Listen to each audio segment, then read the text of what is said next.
Hello friend, पिछले video में हम लोग ने force between two parallel wire देखा था, ठीक है ना।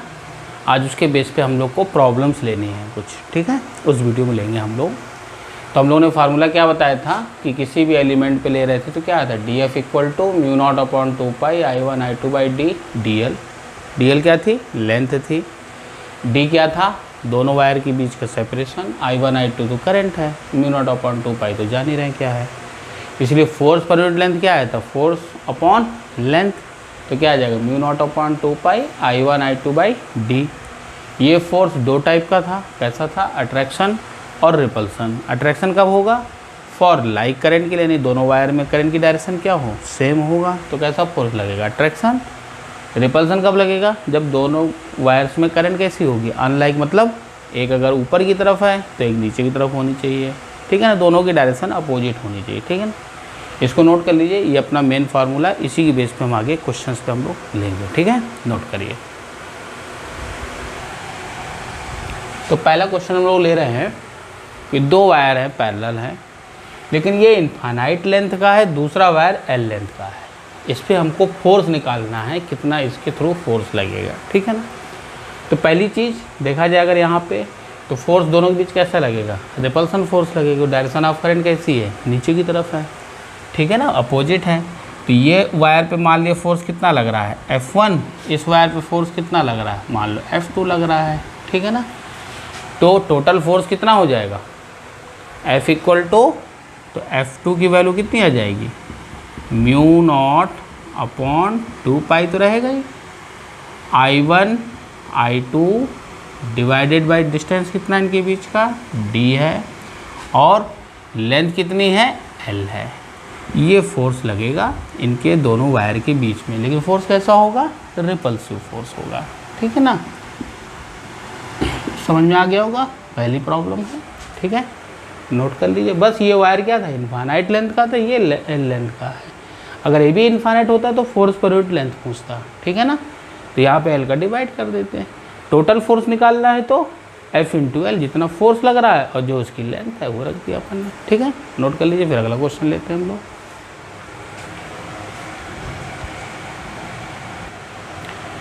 अब अगला जो क्वेश्चंस ले रहे हैं हम लोग, क्वेश्चन नंबर 2 ले रहे हैं। इसमें दो वायर तो है मगर पैरेलल नहीं है, ठीक है ना, एक वायर ऐसे है, एक वायर ऐसे है। इस सिचुएशन में दिया कि कितना फोर्स लगेगा, ठीक है ना। अब अपना पैरेलल और एंटी पैरेलल का तो था, लेकिन इस केस में हम लोग को फोर्स निकालना है, कितना फोर्स लगना है, ठीक है ना। तो एक वायर ये है, इनफाइनाइट लेंथ का है मान लिया।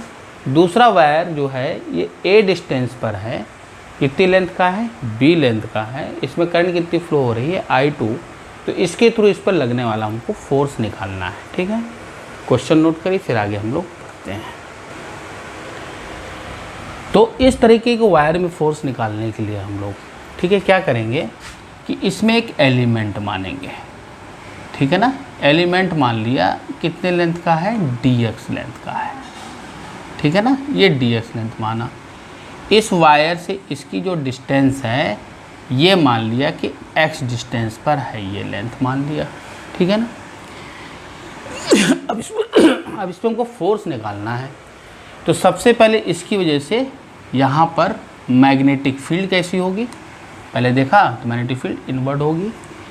हर जगह पे मैग्नेटिक फील्ड कांस्टेंट नहीं होगी। क्यों नहीं कांस्टेंट होगी, क्योंकि यहाँ से दूरी ये कम है, ये दूरी ज़्यादा है, तो दूरी पे डिपेंड करेगा। तो इसलिए मैग्नेटिक फोर्स जब यूनिफॉर्म नहीं होगी तो इसका मतलब फोर्स पूरे वायर पे सेम नहीं होगा। जब सेम नहीं होगा तो इसीलिए हम लोगों ने एक एलिमेंट मान के इस पर फोर्स निकालेंगे, फिर इसको क्या करेंगे, इंटीग्रेट करेंगे, तो टोटल वायर पे फोर्स आएगा, ठीक है ना। इसको बना लीजिए, फिर आगे हम लोग बढ़ते हैं। तो इसकी वजह से मैग्नेटिक फील्ड इनवर्ड हो गई। बी की वैल्यू क्या होगी, म्यू नॉट I1 अपॉन 2 पाई x, कितनी डिस्टेंस है, x डिस्टेंस है, ठीक है।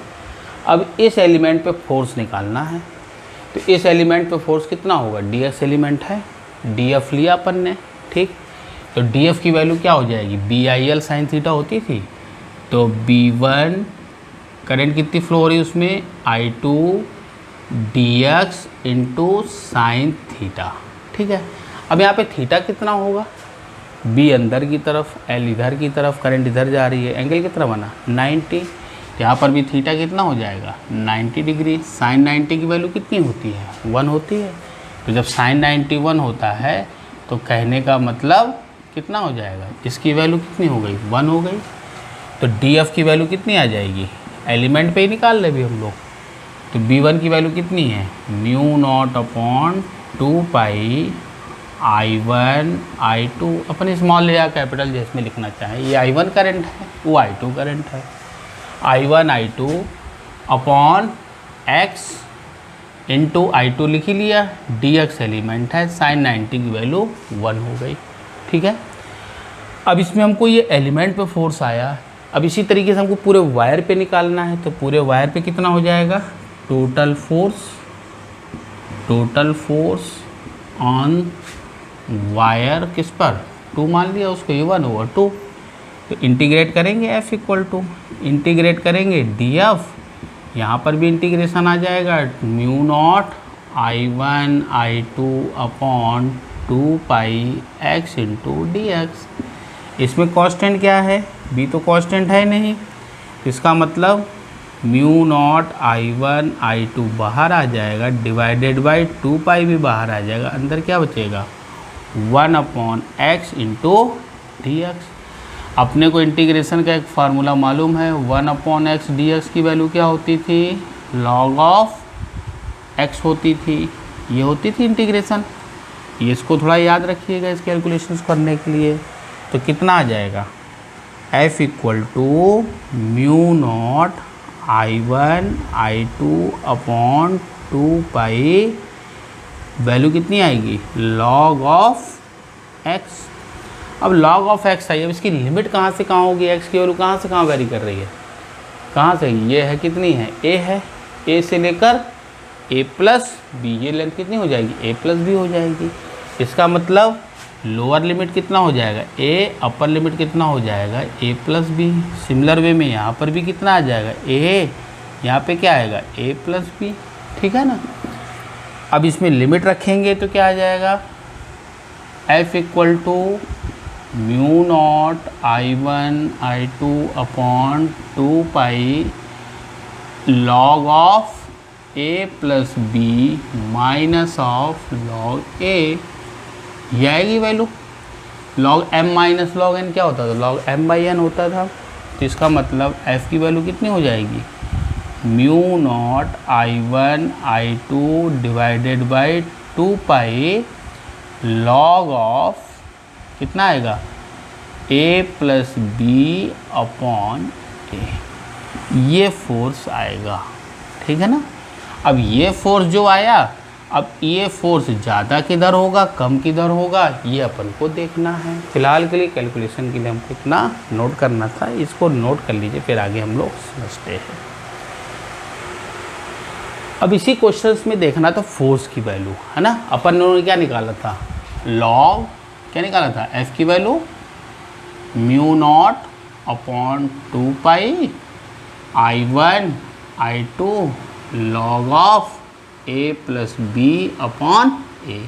ये हम लोगों ने फोर्स निकाल लिया था उसमें। ठीक है ना। इसमें कॉन्सेप्ट बता रहे हैं, उसको थोड़ा ध्यान से समझो। अब ये जो फोर्स होगा, फोर्स लॉग पे डिपेंड कर रहा है, यानी कि फोर्स हर जगह कांस्टेंट नहीं होगा। तो इस केस में क्या होगा कि जो फोर्स होगा, यहाँ पर फोर्स की वैल्यू ज़्यादा होगी ऊपर की तरफ।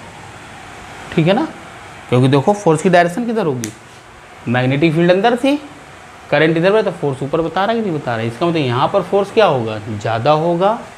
और जैसे जैसे ग्रेजुअली अपन बढ़ते जाएंगे वायर की तरफ, तो ये वायर पे फोर्स कम होता जाएगा, और सबसे एंड पे जब पहुँचेंगे तो फोर्स की वैल्यू सबसे मिनिमम हो जाएगी। अब इस वायर पे फोर्स अगर लग रहा है, तो वायर पे अगर बराबर फोर्स लगता तो ऊपर जाता।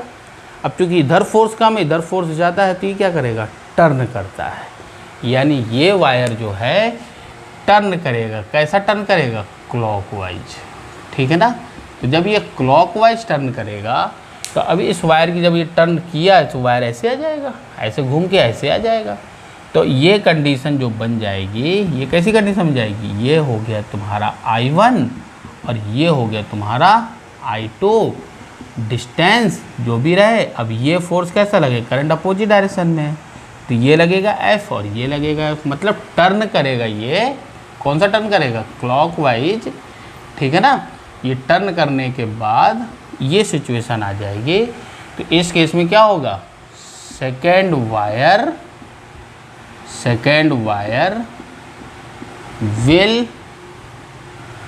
टर्न इन क्लॉकवाइज, है ना, एंड फाइनली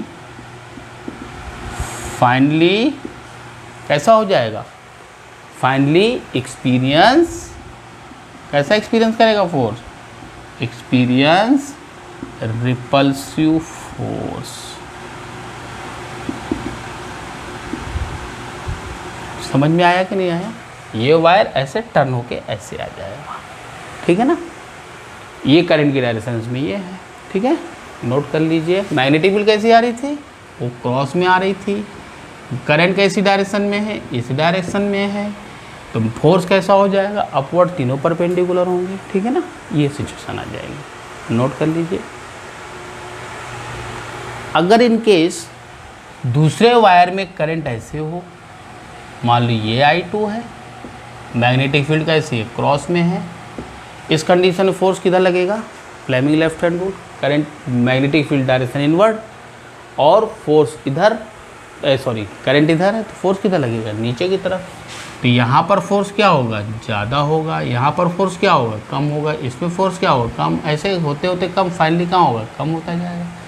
अब ये वायर जब फोर्स ऐसा बैलेंस है, तो अब ये टर्न कैसा करेगा, एंटी क्लॉकवाइज टर्न करेगा, ठीक है ना, एंटी क्लॉकवाइज, और फिर फाइनली कैसा हो जाएगा, यहाँ बस क्लॉकवाइज की जगह क्या आ जाएगा, एंटी क्लॉकवाइज, ठीक है ना।